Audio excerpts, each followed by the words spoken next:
Hi guys. You may have noticed I have the purple lights on for our crew and for shadow work. So this is a very profound topic that I want to talk about, and it's about emotional intelligence. And I'm going to be sharing the books that I want all of you guys to read. They're by Lindsay C, Gibson, PhD. Just type, you can look in Amazon, or you can type in Immature Parents, and there's like a whole book series based on this topic from her. And I really love these books because they are so easy to read, and they're so relatable, and I feel so seen and understood. So I will link those below, and their title, and whatever else you need. So this is this isn't going to be me rehashing everything I learned in those books, or parts of that, because just go read the book. It just makes more sense. And everyone has like different interpretations and different experiences, right? So I highly, highly, highly recommend that you look into those books. So this video is going to be about me talking about my like unraveling of like my own shadows, and understanding my childhood, and just how things made so much more sense once I started reading these books, and I started to have a lot of compassion for myself, significantly for myself and for others. And this is just a huge like shadow, I think, like all over the world, but especially here, in the Western society. All right, so I'm trying to figure out like what I could talk about first. Oh yeah, my experiences in life, my story, and things in the book that really helped me relate, to what I was experiencing. It helped me find the words. It helped me have a better interpretation. Okay. So I'm just going to start off by sharing my perception, and of course putting it in the lens of shadow work and everything that I learned prior and everything that I learned before, on my channel, so I'm gonna have a lot of story time, right? So it's gonna be really very special to me, and I hope that with what I share, that it helps you feel inspired and look into these shadows of our society and of our lives. All right. So first thing is the number one perception I've learned from being alive and growing up in, just growing up, is that this world doesn't seem, this is my perception, right, from my point of view, the world doesn't seem to be caring of how we feel and about our mental, emotional health. Society seems very critical and very materialistic, and this is just my what I've experienced, my perception dealing with authority, and this is our first authority in life is going to be our own parents, right? And this is also making connections to the fact that society did not know how to raise children until the 1940s. Yeah, they didn't know how to raise children until the 1940s, and I'm not speaking for the entirety of history, but as far as we know, that's when books on parenting started to come out, was in the 1940s, where people started studying children, and they started to understand how to teach them, how to talk to them, how to help them grow in a healthy, positive way. So, and I guess not many parents picked up a book or knew it existed, or they just did what their other parents did, right? And while they maybe, made it in society enough to maybe have a home or to have a family, to raise a kid, everyone comes from different, backgrounds and statuses and whatever, but you get my point, is that, the adults before us survived, and in some ways they've thrived, but they had not healed their trauma from their childhoods. So what ends up happening is that they project onto their children. Now this is a very, very important thing, going to children and parenting and emotional health and my perceptions of the world and the way, our culture is very, has these very distorted views. And I guess we could refer it to like masculine and energy. And wow, I guess I'm nervous, like my eyes twitching. I don't know where that came from. All right. So, but if you know, and I've definitely felt like a lot of this pressure and misunderstanding and a lot of pain, and this is what happens when people are emotionally immature, is that they don't know how to be considerate of others. They don't know how to self-reflect. They see things more transactionally, and they see things in black and white because it's easier to live life that way than it is to actually emotionally connect with people. Okay? And there's different levels of this. There's different expressions of this, right? So, so what I'm trying to get at is that me as a, child growing up in my years, and I start to notice these patterns and these mindsets and the values that kind of get foisted onto me, as a kid, which, the values in of itself aren't necessarily bad, like productivity and being educated and, doing work and like get shit done. And, it's all that male masculine energy. And I mean, in terms of energy, not gender, it's this stuff that society really likes, building things, structure, money, materialism, things that are more physical, and that kind of ties into the whole like American dream thing. And, society has changed a lot, right? And schools have changed a lot. And, the institutions of this world have changed a lot. And I strongly feel that it's changed a lot, for a lot of reasons. But I think the biggest thing is that there's seemingly more and more apathy. There's more and more emotional disconnection from ourselves and others. And so, the younger generation kind of grew up this way, and then that became like our society. That's where like the collective shadow started to grow and grow, and I'm not sure, but I think we're like maybe 6 or 7 generations into this emotional immaturity, just kind of like getting worse and worse, and these generational traumas.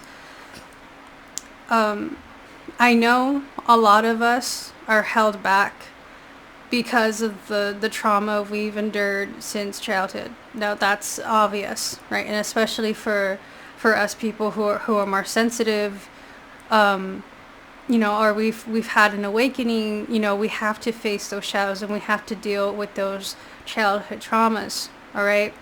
No, we understand that we have like subconscious limiting beliefs, right? And the majority of your limiting beliefs are going to come from your childhood. So you see where I'm getting at here. And it seems like the world at large is having a very hard time emotionally connecting with others, and there's a lot more apathy. All right? And there's a lot of apathy in the institutions that run this world. And I don't know if I have to explain it too much, but this is just my perception. But I'm sure we all had, parts of our lives, or a big chunk of it, or even the majority of our life, where we are constantly not being emotionally fed, right? We're not really being emotionally fulfilled. We don't really have, friends, or we're not friends to ourselves, or there's like all this trauma holding us back, right? So here's the thing. Your subconscious blockages came from your childhood, with how you were raised and the shit that happened to you emotionally, because as a child you are all emotion, and you feel all these different things, and your parents were supposed to help you develop those things and control them in a very, very healthy way, but they can only work with you with what they got. Okay, so your parents love you, but they have their own way of showing it, and they can only love you to the extent they love you, that they love themselves, and a parent-child relationship I can't really relate to, because I'm not a parent, but we've all at one point or another dealt with parents who lacked this emotional maturity, and I really want you to read the books that I'm linking below, because it's really going to show you exactly why you are the way you are, and why your parents are the way they are, and how to understand them, like how to actually understand your parents. Can you believe it?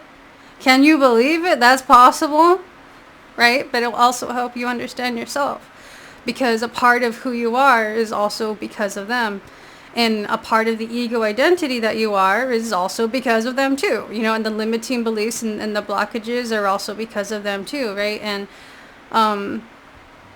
so those blockages are preventing you from embodying more unconditional love, because the shadows are all judgments, the shadows are all fear, the shadows are all they're emotional, they make you feel something, right? When we're not emotionally connected, obviously we're going to feel really, really sad, and we're going to feel alone, and we're going to feel like we're not loved, and we're going to feel like the love of others is very conditional, and I think that's the biggest, probably one of the biggest wounds that we could have is, as a child, like, you want to have the best relationships with your parents, I'm pretty sure, like, that's the idea, especially when we're kids and we're so full of love, right? But little by little, we start to see, we start to experience, we start to notice the patterns of how we are not given, the right kind of love we need. We're not given the right kind of validation. We're not given, we're just not raised the best way I could describe it, like, psychologically would be the best for us. And that's not even accounting for, the changing times and the technology and the institutions and the culture of this world.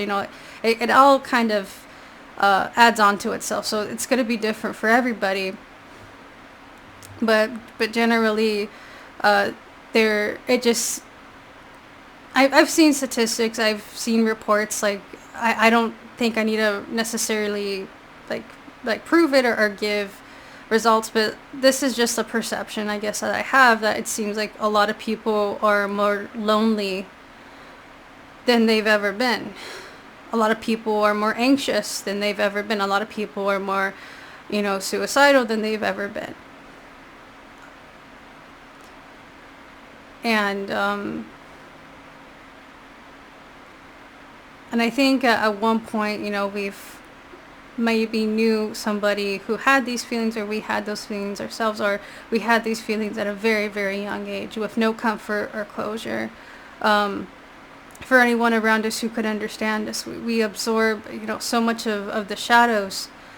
And it's very heartbreaking when your support system as a child, is first and foremost your parents, but then over time, they actually are your first bullies.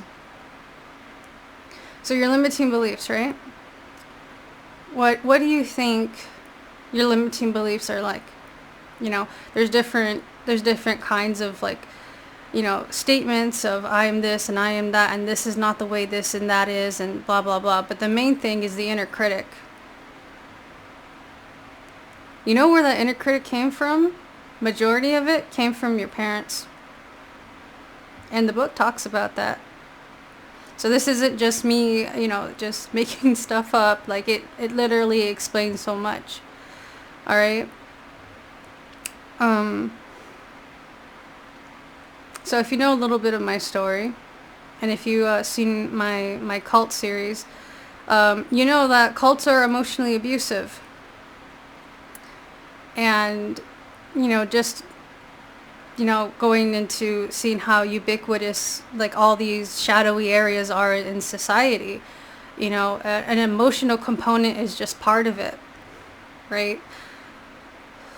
So, so what I'm trying to say is our society is very sick. And the part of us that society, especially in the West, is having a hard time understanding is how to love ourselves unconditionally, how to love others unconditionally, how to heal from the shit we've been through. And when we don't know how to do that, then we grow up in certain patterns and in certain ways, which, guess what? The book also talks about that too. And I've also made a lot of connections in my personal life, and just with the other observations that I've seen, I just never had like the validation or a trained perspective that truly understands these things. That way it's not just like in my head, or it's not just my bias or whatever. It's just things that I've observed. So yeah, if you know any bit of my story, I've had dealt with extreme shadows of loneliness and isolation. I've dealt with emotionally immature parents. I've dealt with being in a religious cult that was also emotionally abusive. And I also had to deal with bullying at school, which was also emotionally abusive. And I also grew all these shadows and all these issues because I didn't have anyone. And life was very, very, very hard for me. And it's not just about me, because it's like I talk about these things because it's my shadow work. And it's very hard. It's very, very hard to talk about these things. Because I know what it's like when you go through these experiences like I did, and the adults around you don't do anything.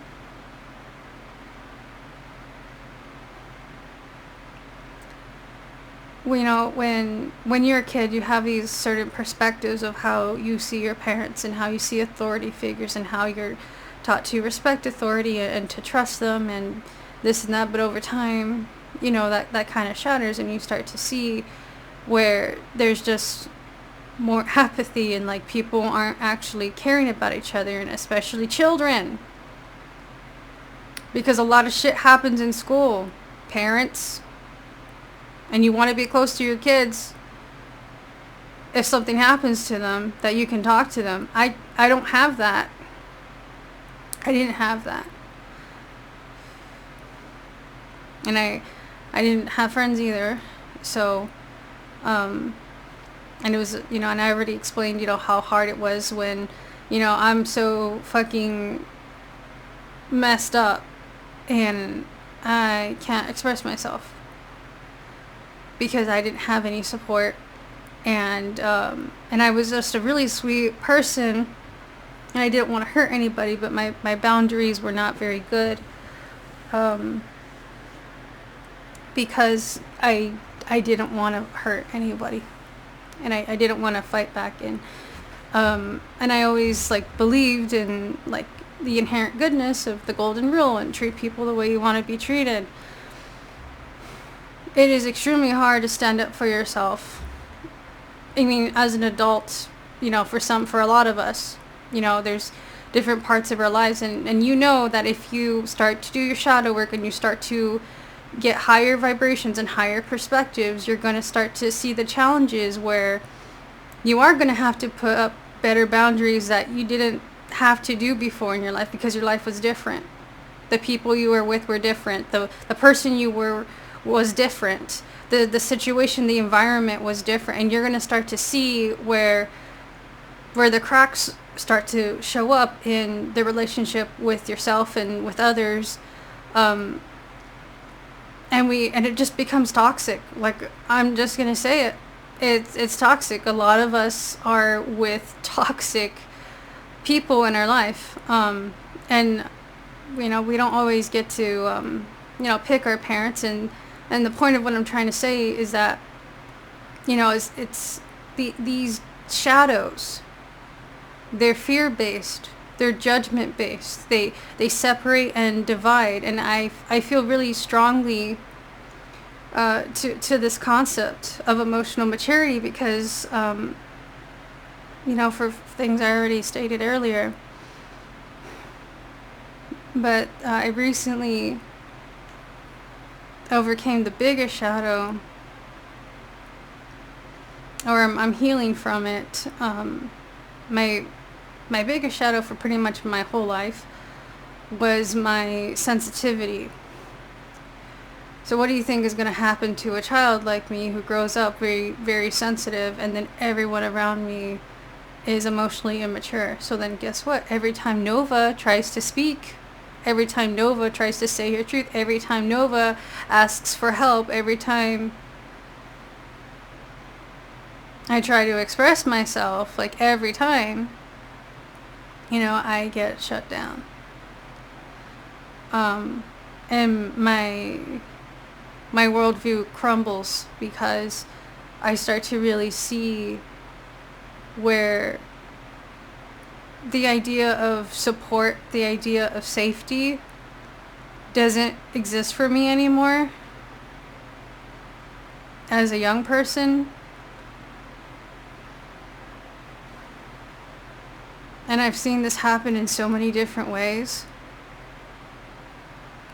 And a lot of us have this ego, and then we have these masks because we're trying to be loved, and because we're sensitive, and because we don't want to get hurt.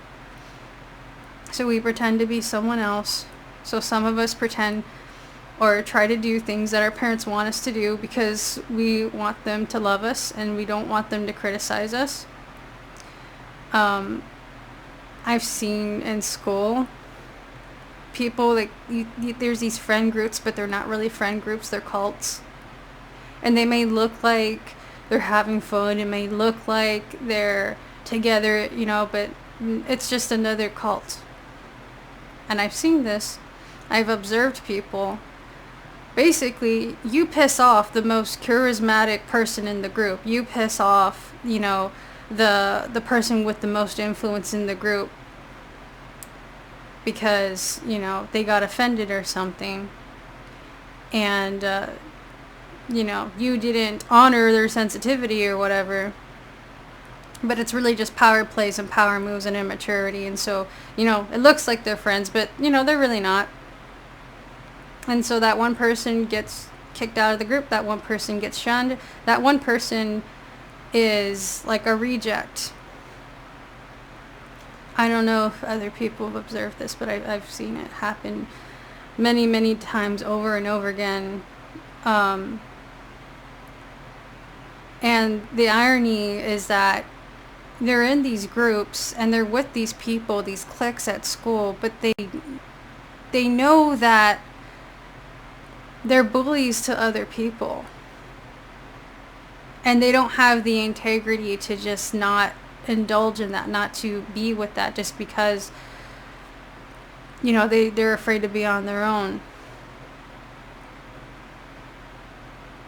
And my standard for friendship is very, very high. Very high. And, and partly because of all the shit that I've been through emotionally that made it hard for me to make friends in general. my sense of morality and integrity, not many people had that. I'm a very sensitive personality type. I'm an INFJ. I highly recommend, if you don't know your personality type, look it up at 16personalities.com, and I'll also put that in the link. Well, guess what about INFJs? And the acronym stands for different parts of our personality.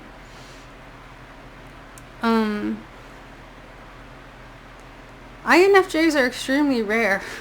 Extremely rare. We're the rarest personality type, and I remember when I learned this, I was like, wow, like this kind of makes a lot of sense why it's kind of hard for me to find people like me, because there's literally not a lot of people like me. But there's more to it. It's not just personalities and then you match, like just like it's not just like zodiac signs and then you match. There's different, qualities to a person that we have to consider, and also within ourselves. We're all kind of unique in that way. So that did kind of give me a little bit of what's the word? A little bit of closure as to my life experience and how I felt, right? And ultimately what I'm saying, like the way society raises children is fucked up. It really is fucked up. And I don't know if like people are overwhelmed, or they don't know how to fix things, or if the system's like flawed, or if it's just corruption, or if it's just like we need more sensitive leaders. I think sensitive leaders are the best. Like the kinds of leadership that I've seen, not very healthy. I've seen a lot of leadership that is more focused on results, rather than how people are feeling, how people are treated, if people are respected, if it really is teamwork, if it really is a community, and going back to the friendship thing, and, granted, high school friendships or whatever kinds of these things, like, these things are still present. And yes, I get those are literally immature because those are children. But, they tell you to grow up, and no one actually grows up. No one actually grows up. A lot of people get stuck because why? Because they haven't dealt with their shadows, so they're the same egotistical asshole as they were when they were younger. And they grew into their shadows and started getting more karma from playing that role, that false identity, and then the consequences of that kept manifesting in their life, which hardened them and solidified their attitudes and their perceptions even further. And then law of attraction takes that karma and those judgments and all that pain, and it just kind of multiplies it. If you haven't seen, I don't know if I spoke about that before. I think I did one law of attraction video or two, I'm not sure. That would be in I think it's called my Awakening series. It's the one with the thumbnails that are primarily red. Red in color, right? And I did the artwork. Oh gosh, what was I saying? Oh yeah, law of attraction, right? So, you're in the Matrix, and you have this like Matrix character, and your Matrix character got programmed from all the bullshit of society and this and that, and many of us who are very sensitive or identify as starseeds, we're very aware of these things. The hardest part is like the part where we need healing is just not present in the areas that are the most convenient. Like for me, like I had to struggle so much. And I remember, like, even before, like, after I had graduated, there was a lot of horror on my future adult life because of all the shit that I hadn't healed from. And and like I said, if you've seen my cult series, you would understand what I'm trying to say as far as my experiences goes. But it seemed like I figured out, like, the adults don't have it figured out. Like, the adults don't... I mean, they have some wisdom, right? But I recognized, like, emotionally, like, a lot of us are really, really depressed and super duper stressed out, and lacking real friendships um, and like health, like general health, and that plays a part into that as well. But I had to do so much of that work on my own, and like kind of have to figure it out for the most part. I did have some friends, through my awakening that were very, very healing for me. And I don't know if you've seen my other video. Shoot, I forgot what it was. It was about parental trauma. It was relating, going back to religion, right? So the thing that I felt really connected to in religion was the idea of heavenly divine parents, because it was supposed to be that authority, that protector, that love that I could connect to and feel good with, and I could grow that relationship, right? And of course, if you see my cult series, you know how that turned out, and it really fucking hurt me, because I have this parental wound from my childhood and from religion, and my relationship with, at least, like, for lack of better words, that Christian version of God, which, by the way, like, my whole situation with that has been hurt so deeply. It's not that I do believe in God, but I just have a different perspective, and it's a more spiritual perspective, and I can work with it, because I was thinking about this the other day, that I just have to believe in myself, to lean in more, to believe in the divine. But I mean, by believe in myself, I don't mean like egotistically think like I'm God in an ego way. I mean like in order for me to connect to anyone or anything, and especially, source or God, I have to connect with myself, right? And that just goes to any relationship, right? You can only love others to the extent you love yourself. And those of you already know my perspective in a non-dualistic sense. There is no separation and division. That's literally non-dualism. That literally, transcends the ego identity we have. And the ego identity is just the earth experience, right? But when we break apart that duality, then there is no separation and division from God, and then you see yourself as God, but not in an egotistical way, but in a healthy way, in a compassionate way. And so you're trying to heal the aspects of you that is not unconditionally loving, which are your shadows, which are your judgments, which came from your fear, which came from your childhood, which you got programmed with, either it was trauma or the culture, or it was an accident, or it wasn't your fault. There's many ways, we get these limiting beliefs from. It's kind of complex, right?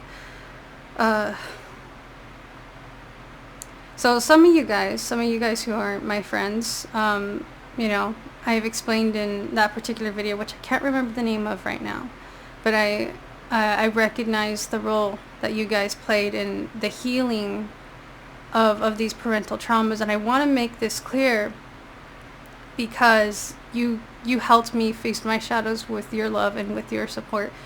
And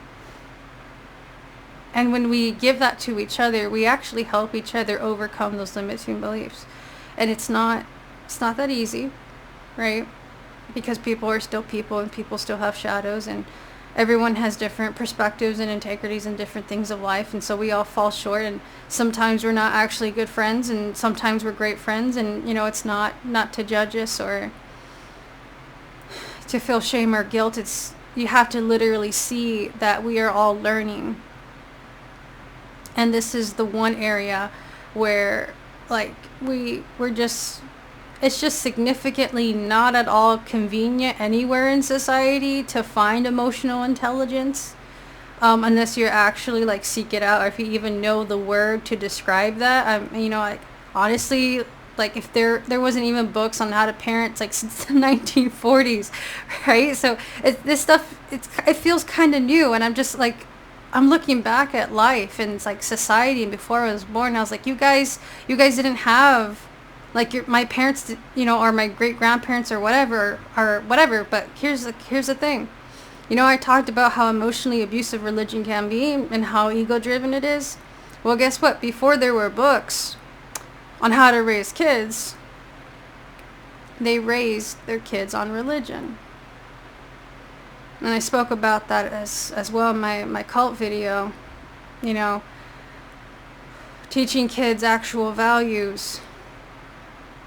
But a lot of parents put their children in religion because they want them to have these values, these good values. And I also spoke about, probably in another video connecting to this, is that the values of like integrity, authenticity, being yourself, and all these positive things that we expect from good friends, and we expect from those we trust, and we at times expect from ourselves, and whatever role that we're being, whether we're a friend or a leader or a parent, we have these expectations of people who are, not assholes and not fake and not, a certain way. Right? So the values actually help you overcome the limiting beliefs. So what gets in the way of the values is the inner critic. How many of us were told when we were young to face our fears? But many of us are still adults not facing our fears. How many of us were told that you should just be yourself? You were told that when you were a kid, right? And then you became yourself, and then shit happened.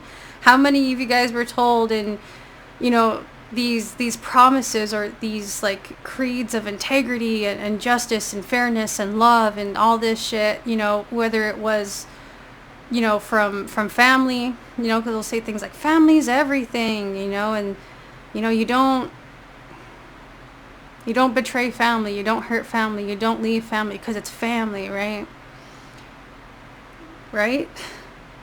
Yeah, and then that family's emotionally abusive, and you're not so close to your parents, or sometimes you have to cut off your parents, or sometimes that's even hard to recognize or hard to deal with.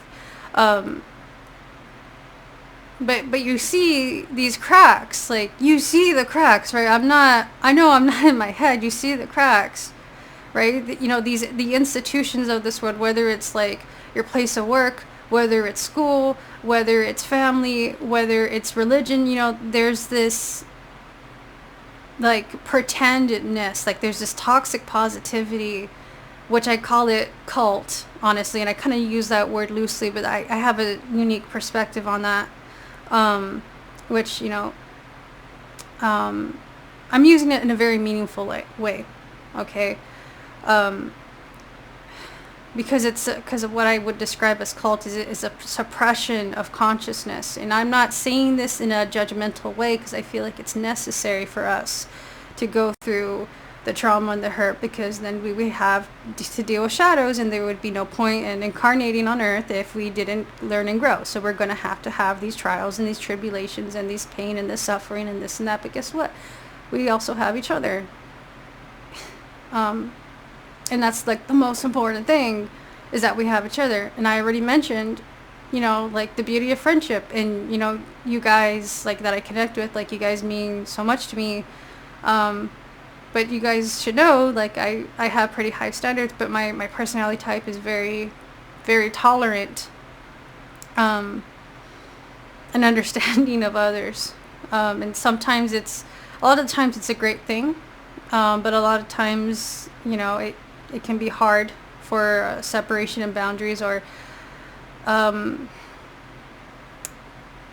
kick people out of our lives sometimes, because we're literally that tolerant of other people's and their perspectives.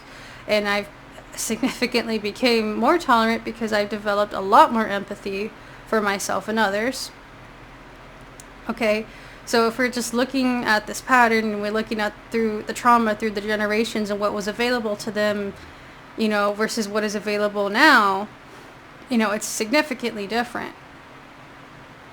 And I'm not like excusing anybody's bad behavior, but we need to identify it because we need to talk about these things, because no one's talking about these things. It seems like the people who are aware of the shadows, you know why they're aware of the shadows in these institutions and these communities, or whatever the heck label name it is. They're aware of the shadows because they've been abused by the shadows. There's this saying, and I don't mean this in a judgmental way or in a shameful way, but there's this saying that people in religion are afraid of hell, and people in spirituality have already been there. You know, and I think that's paraphrasing it, but basically it's saying that we've dealt with the trauma and the shadow in one particular way, and we rebelled, so to speak. I don't know a nicer way to say it, and we decided to embrace our own self-expression and try to be the change we want to see, and try to uphold the values that we feel need to be upheld because they're so significant to us in our healing. And if you know my journey, you would know what I'm talking about here, because I spoke about these things. Okay? And it's a lot of courage to do that. It was very scary for me. Again, if you know my story, you know what that was like for me, to awaken and start embracing more of myself in a way that would actually help me heal. It's very scary. There's a lot of anxiety, and I didn't know how I would get better. I didn't know how I would heal, and I extremely hated my sensitivity, and I found out why I hated my sensitivity so much. It's because I was hurt so badly. I did not have a voice, and I didn't have any way of navigating my feelings. I was navigating my feelings through the values that I held on to, that were moral and good and just. Of course, there was some religious judgment put into that, and that's not my fault. It's just the programming, because in order to have these judgments, you have to be unaware that they're judgments. I explained that in my cult series. Like, when you're judging and you really feel strongly that what you're judging is moral, and you were taught that way, you don't recognize you're judging. You don't recognize it's a limiting belief. You don't recognize that when you speak this expression, that it can hurt people and it can separate people, because your perception, your shoulds or shouldn'ts start to become the reality, and your attitude and your perception, rather than what you're actually saying or what you're actually doing or how you're actually being affected. And it's not until you receive the karmic end of that judgment, and you start to, if you're honest, you put it on yourself, and you recognize, wait a second, this thing that I thought was a should or should not, I realized was actually hurting me. And if it was hurting me, I was actually hurting a lot of people by spreading these expressions of my perception, or if it was a programmed perception. Of course, my story is very unique in that regard. If you see my cult series, again, there's a lot of context here. I gained a lot of social anxiety, and at one point I did have agoraphobia because I was scared of people. Why? Because if anyone did anything to hurt me, I had nobody. And the emotionally immature people don't understand how to communicate with those who are sensitive. So then you get manipulated, and you get gaslit, and you get told, oh, why are you so sensitive? Oh, you can't take a joke, or this or that. And there's in the books that I'm linking below, your parents do this to you too, because they don't know what else to do, or that's just their perception.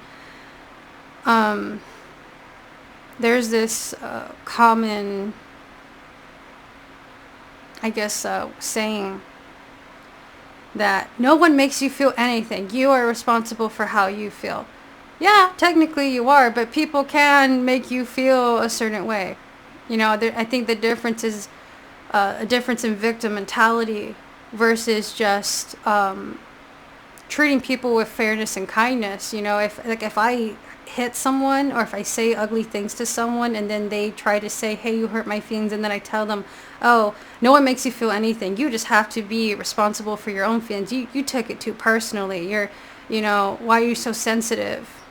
Like that type of shit. I dealt with that when I was working for a very short time, but I've dealt with this where, you know, the authorities get angry and they get frustrated and they take it out on you, and then you're supposed to be a professional, right? And you're not supposed to hold on to that. You're not supposed to be affected by that. It's just supposed to roll off your shoulders. Like you can't have anxiety at work. You can't have stress at work. You can't cry at work when literally, like, you know, your bosses are treating you badly, or they're not considering how you feel, and they're putting their emotional shit on you.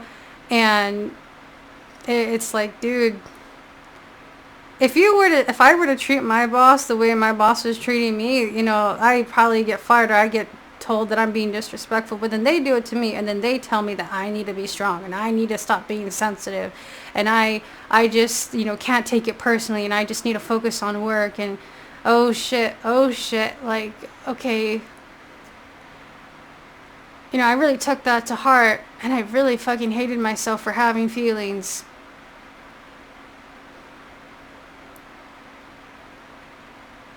Because I wasn't productive enough.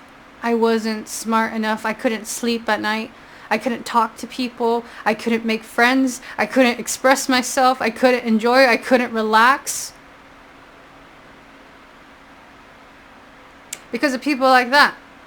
And that's just one example. But all these things, they just pile up and they accumulate. And I'm just so young, and I don't even know what the fuck is going on.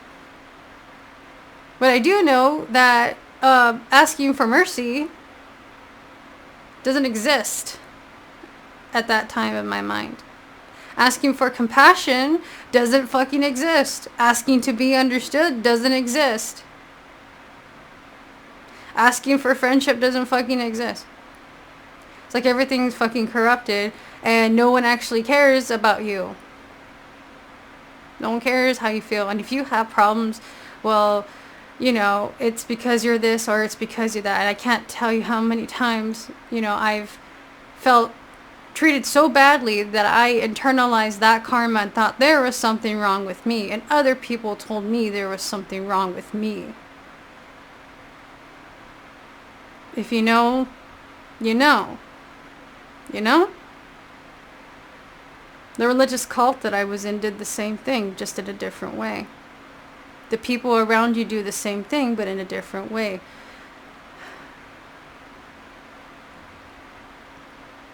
They done things like this to all of us. So what is the shadow that we're dealing with as sensitive people who have feelings? I don't even want to say sensitive people, but the shadows we have is shame, guilt, being manipulated and coerced. And that's another thing. People say that, oh, no one makes you feel anything. Bullshit. Do you know how many narcissists, you know, are there that literally make a person feel something? Like, come on, like, do you not know what emotional manipulations, and like, you don't know what it is, and you just want to act like, oh, no one makes you feel anything. You're responsible for this, and you're responsible for that, and how you feel, and yes, you are. And that's a different thing that I'm going to talk about in another video, is a continuation, because I do want to make emphasis on the difference between, you know, a responsibility versus the victimhood in terms of how we can take a hold of our perceptions and interpretations, and those particular responsibilities that we often overlook. People kind of see responsibility as this like physical thing and like in the real world, and I get that because that's more demanding, but there's a lot going on in the inner world that like people are just putting like these really weird conditions and these really weird expectations without actually understanding what the inner world is like. Right? So like for instance, a child who learns to lie. Some parents literally think their literal child is evil or wants to manipulate their parents, or is this like willingly being deceptive. And they think their child's a bad child, or they'll tell them that they're a bad child. And how do you think that fuels that child's ego when they're told they're always bad? That's happened to people. They get told that they're bad, and then they start to believe it, and they act like it because everyone treats them that way. And how do they express themselves and say, no, I'm not a bad child? It's just like, hey, I lie because I'm a kid and I don't know how to deal with my emotions because you were responsible for teaching me how to do that. But, I can't say that because I'm a kid and I don't understand because I'm a kid, right? So the child lies, not because it's evil, not because it has this ugly intent. It's because the child has anxiety. And the child needs to learn that it's okay to say the truth, or it's okay to say how they feel, or explain why they did lie, or whatever, or some, there's different ways of dealing with it. I'm not sure exactly the way to go with it, but like obviously what my point is, what I'm trying to say, is that you got to see perspective. And it's very hard to see perspective when you're emotionally immature, and it's even harder to express your perspective when literally every time you've tried, people have shut you down. I can't tell you how many times I've been so embarrassed by my own quiet voice and my own shyness and my own fear of embarrassment and fear of being misunderstood, because given the opportunity to express how I feel, I'm terrified. And I would still try.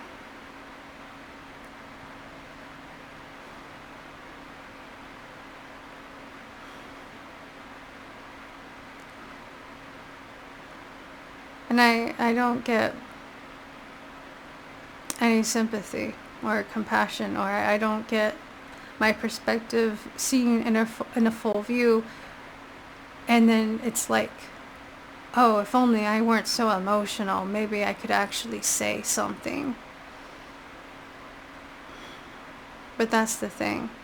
I'm saying it, or I'm having a hard time saying it because of how emotional I am, because it is important to express that. But, it's that vulnerability. There are times, like one time at work, there was this team leader, and she was very condescending. Those people that go like, why did you do this? Why did you do that? Or it's this condescending tone of like, you did something you weren't supposed to, but it kind of makes it seem like you were stupid or whatever. And that's the thing. That's the interpretation, because people treat you in a condescending tone that it kind of like they like patronize you, or they don't seem to understand your perspective. They're angry with you. So then how are you going to share your perspective with an angry person? Because an angry person doesn't want to fucking listen. Okay? The angry person is not considering your perspective or how you feel.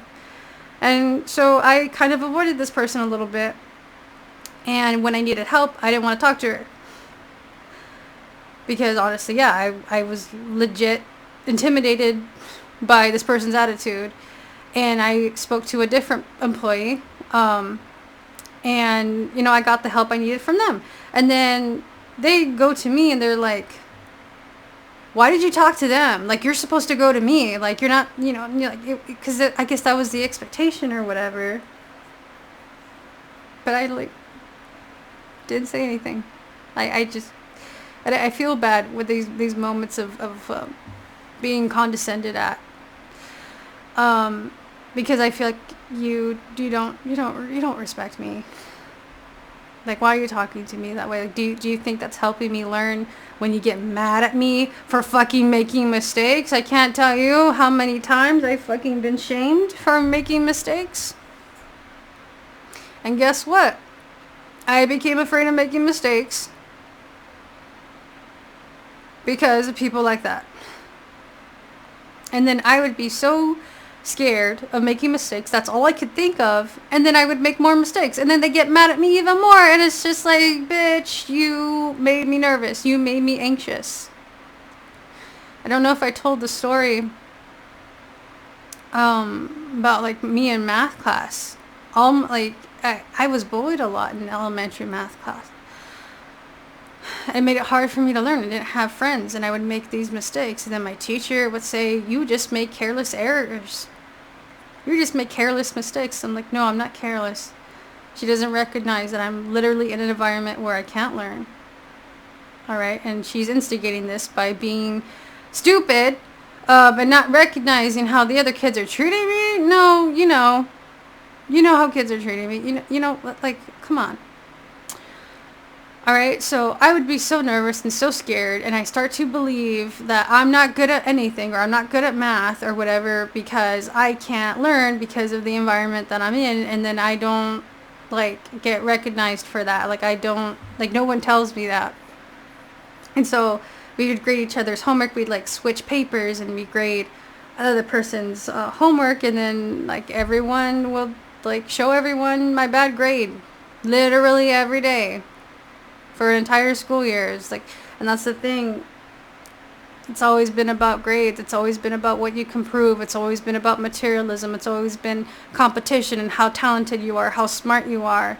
Because that's what school wants. That's what school values. And for a lot of us, that's what parents value. They want their kids to do well in school, even though, I strongly felt that school was kind of bullshit and it was abusive, and no one actually cared about students, and bad shit happens, and it's they turn a blind eye, and they don't know, or they don't pay attention. You go to the school counselor and they watch you cry, and then they send you back to class. Come on.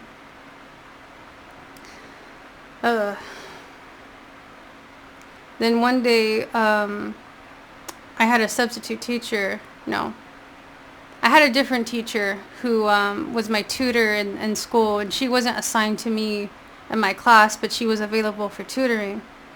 And I was making mistakes on the calculator. And it's kind of dumb to make mistakes on the calculator because you just have to press the right buttons, but I kept doing it because I was so nervous, because I felt all this pressure, because I've dealt with people's frustration, I dealt with people's impatience. My father is very he can be a bit overly aggressive. I think he had adrenaline fatigue, and so he was always he kind of blew up a bit at us, and especially at kids when I was kids, and my parents fought a lot and yelled at each other, and it was mostly my dad, because my dad's got those Gemini lungs, so he's very loud.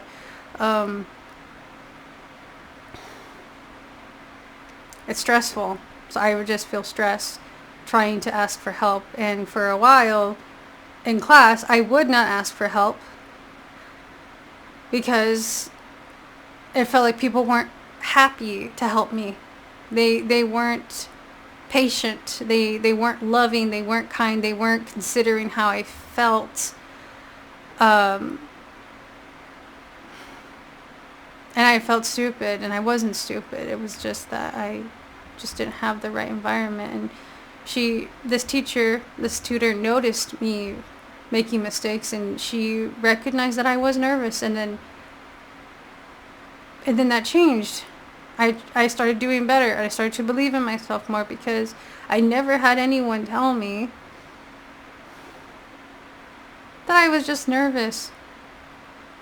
Someone actually validate how I feel, actually listen. And that changed my perspective of myself, because someone was there to actually help me understand how I felt. It actually really, really helps. So, how long is this video? That's almost an hour. Alright, well, I'll try to wrap it up soon. What was I going to say? Yeah. So the values, the good values that we expect from one another, why don't we uphold our own values? It's because of the limiting beliefs. It's because of the inner critic. And it's because of the judgments. and it's from the shit in your childhood. And I know because as children, we're all emotional, and whenever we overcome a blockage or a shadow, it's emotional. It's literally an emotional blockage. And guess what? It transforms us because water is a transformative energy. Think of the sign of Scorpio. It's a water sign. It's also the sign of shadow work and self-transformation and self-help and manifestation and creation and, the mysteries, the hidden. So I wanted to introduce this to you guys, and and I have a lot more empathy for people, and then also in ways that they, I guess you could say they fail at how they're treating me in a relationship, or their perspective. And I just see it's all perspective, honestly. And so I kind of understand, even if they can't express it. I understand them even if they can't express it. And I understand myself more, and I'm trying to express it now, because I want you guys to be able to feel safe to express. So that way you guys can overcome the inner critic. So that way you guys can overcome the childhood, trauma blockages. So that way you guys can start to believe in yourself and have actually good self-esteem, and these values that I'm talking about, I spoke about on my channel. What is self-love? What is self-care? What is self-compassion? Like, I talked about these things. What is victimhood? What is fear? What is judgment? These are values. These are things that you got to learn for yourself, and what these things mean to you, because the world is going to tell you, they're going to gaslight you. What does success look like? What does self-love look like? What, Glitch talked about it in his book too. Sometimes you're a confident person and the other person thinks, oh, you're arrogant, right? And that's because they don't know what confidence is. They're threatened by confidence and they want to label it as arrogance. That's a projection. People, believe it or not, there are parents out there that guilt trip their children or shame their children for taking care of themselves as an adult instead of taking care of them. And then so, how many of us have felt that we can't take care of ourselves because that's selfish? Someone told you were selfish for taking care of yourself. And you don't even know the difference anymore. You've just been gaslit and told that taking care of yourself is selfish, when it's literally self-care. That's literally giving yourself love. That's giving yourself self-respect. There are some people that don't understand your feelings. They don't consider you. And when you don't give them what they want emotionally, then they label you. They shame you. They guilt you. They emotionally manipulate you. They coerce you. It's almost a bit like a narcissist, but not entirely. Although narcissists are extremely emotionally immature, but you get my point. The shift in perspective, and you just need to realign it. You need to find out what these things mean to you. What does success mean to you? What do these things mean to you? You have to figure that themselves, because you're going to get different perspectives from this or that family, from this and that institution, from this and that religion, and then you're going to fucking suffer, because you're going to have this inner critic telling you that you're not enough, because these expectations are not actually attainable.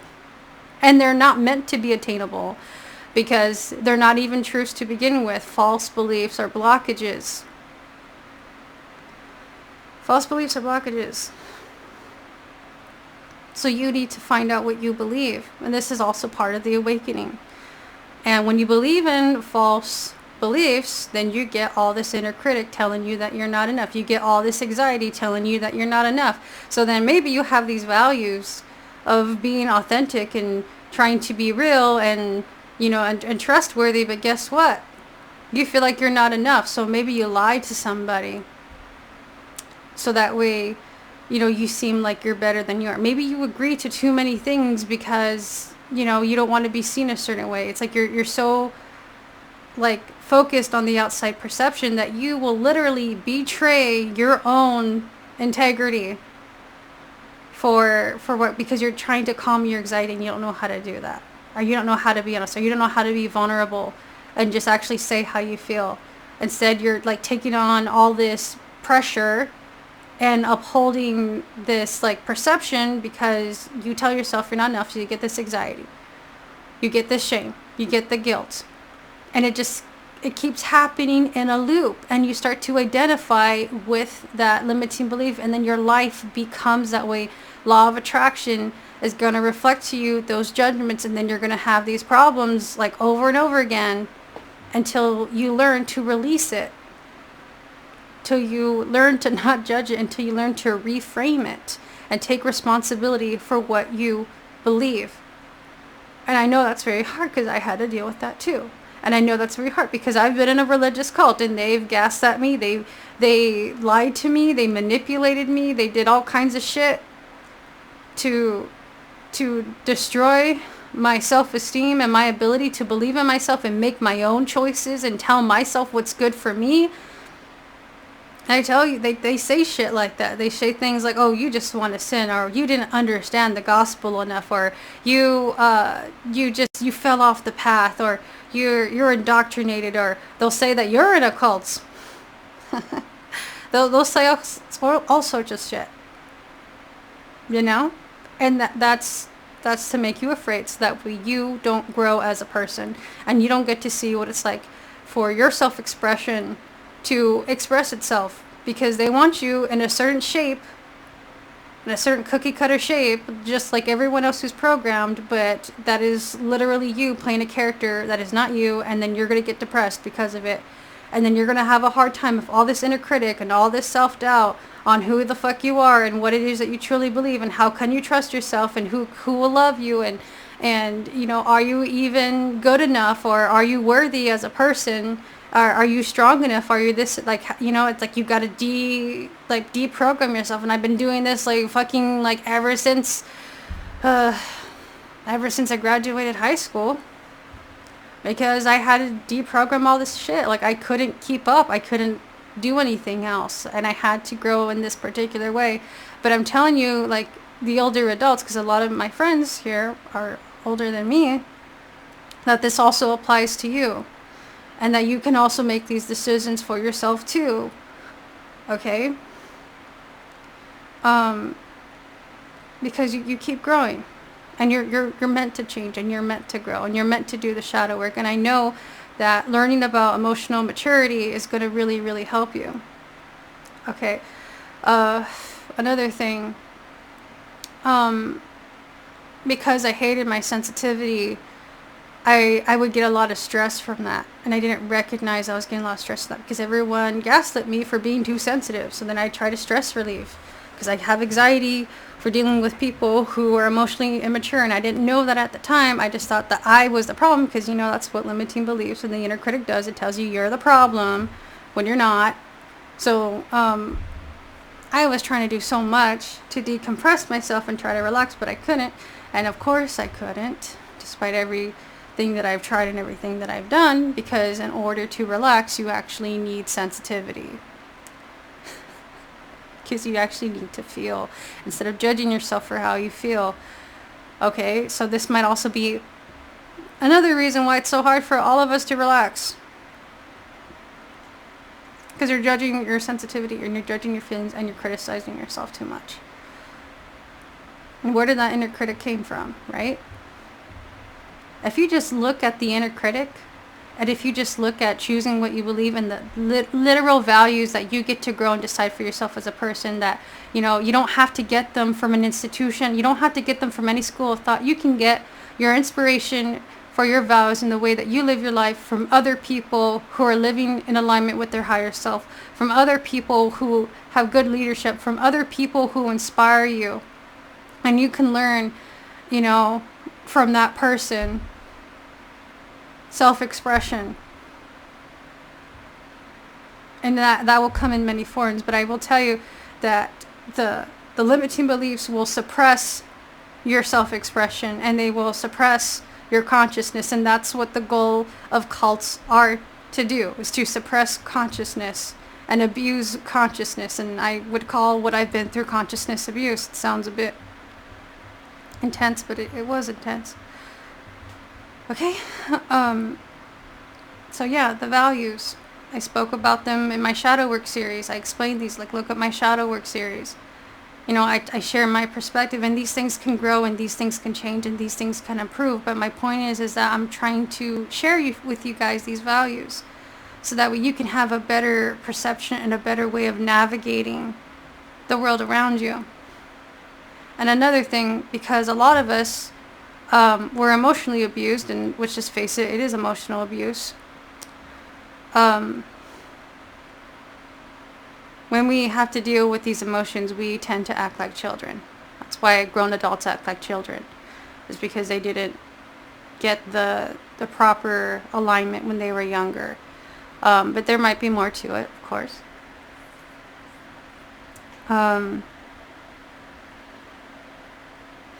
just hope you guys can be more honest with yourself in a way where you don't have to resort to guilt or shame or the inner critic telling you you're not enough, or you guys don't have to be stuck in these karmic loops.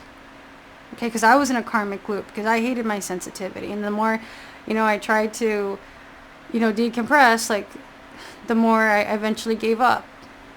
Eventually, I tried really hard because I was so productive and I kept doing the work and this and that. So, like, if I'm doing the work and I'm being productive to stress relief, it's like I'm completely missing the point.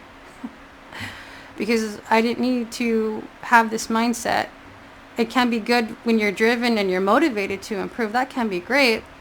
But I was judging my inner world at the same time, which is like taking one step forward and taking one step back at the same time, and then wondering why the shit I'm doing to relax doesn't fucking work. And then I realized, well, no, it was because I wasn't the problem, like everyone else gaslit me to be. The problem was because I absorbed other people's karma and judged myself for my sensitivity, seeing it as weak. Crying isn't really allowed. It's just, it makes everyone uncomfortable. It's like no one knows what to do. It's like, yeah. But yeah. There's more to talk about, but I'm going to end it here because this video is really long. So thank you for listening if you were listening.